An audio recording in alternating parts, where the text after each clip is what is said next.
Top quality और consistent performance के लिए सिर्फ सिल्वर पंप्स। टॉप क्वालिटी और कंसिस्टेंट परफॉर्मेंस के लिए सिर्फ सिल्वर पंप्स, नाम याद रखना। बारामतीमधील महात्मा फुले चौक येथे काल डंपरच्या चाकाखाली दुचाकी जाऊन वडिलांसह 2 चिमुकल्या मुलींचा जागीच मृत्यू झाला होता। त्यानंतर खऱ्या अर्थाने मुलींचे जे आजोबा आहेत यांचा देखील आज त्या दचक्याने सकाळी हृदयविकारच्या झटक्याने निधन झालेलं आहे। त्यामुळे बारामती असेल किंवा इंदापूरमध्ये असेल मोठ्या प्रमाणात शोककळा पसरली होती। त्यामुळे साहजिकच नागरिक संतप्त झाले आणि नागरिकांनी बारामतीमधील जो महात्मा फुले चौक आहे येथे ठिय्या आंदोलन केले आणि या ठिय्या आंदोलनमध्ये ज्या ठिकाणी गतिरोधकची आवश्यकता आहे किंवा रहदारीच्या ठिकाणी कायमस्वरूपी पोलीस नियुक्त असावा अशा मागण्या केल्या तरच आम्ही ठिय्या आंदोलन करू असा पवित्रा घेतला होता।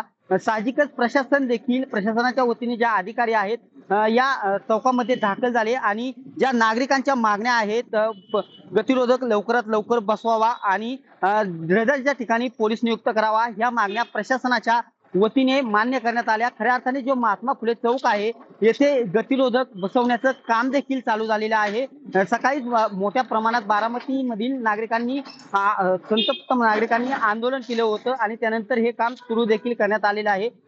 परंतु सद्यस्थितीत बारामतीमधील जे अनेक शहराच्या ठिकाणी गरजेच्या ठिकाणी गतिरोधक बसवण्याचं किंवा रहदारीच्या ठिकाणी पोलीस नियुक्त करण्याचं मागण्या देखील प्रशासनाच्या वतीने मागण्या मान्य करण्यात आलेल्या आहेत। असे जे ठिय्या आंदोलनात नागरिक बसले होते संतप्त झाले होते यांच्या मागण्या प्रशासनाने मान्य केलेल्या आहेत। परंतु जो काल वडिलांसह 2 चिमुकल्यांचा मृत्यू झाला त्यानंतर त्याचा दचका घेऊन आजोबांचा देखील सकाळी हृदयविकारच्या झटक्याने मृत्यू झाला होता। साहजिकच बारामतीमध्ये मोठ्या प्रमाणात यामुळे शोककळा पसरलेला आहे आणि नागरिकांमध्ये सद्यस्थितीत तरी हळहळ पाहण्यास मिळत आहे। दीपक कापरे, TV9 मराठी, बारामती।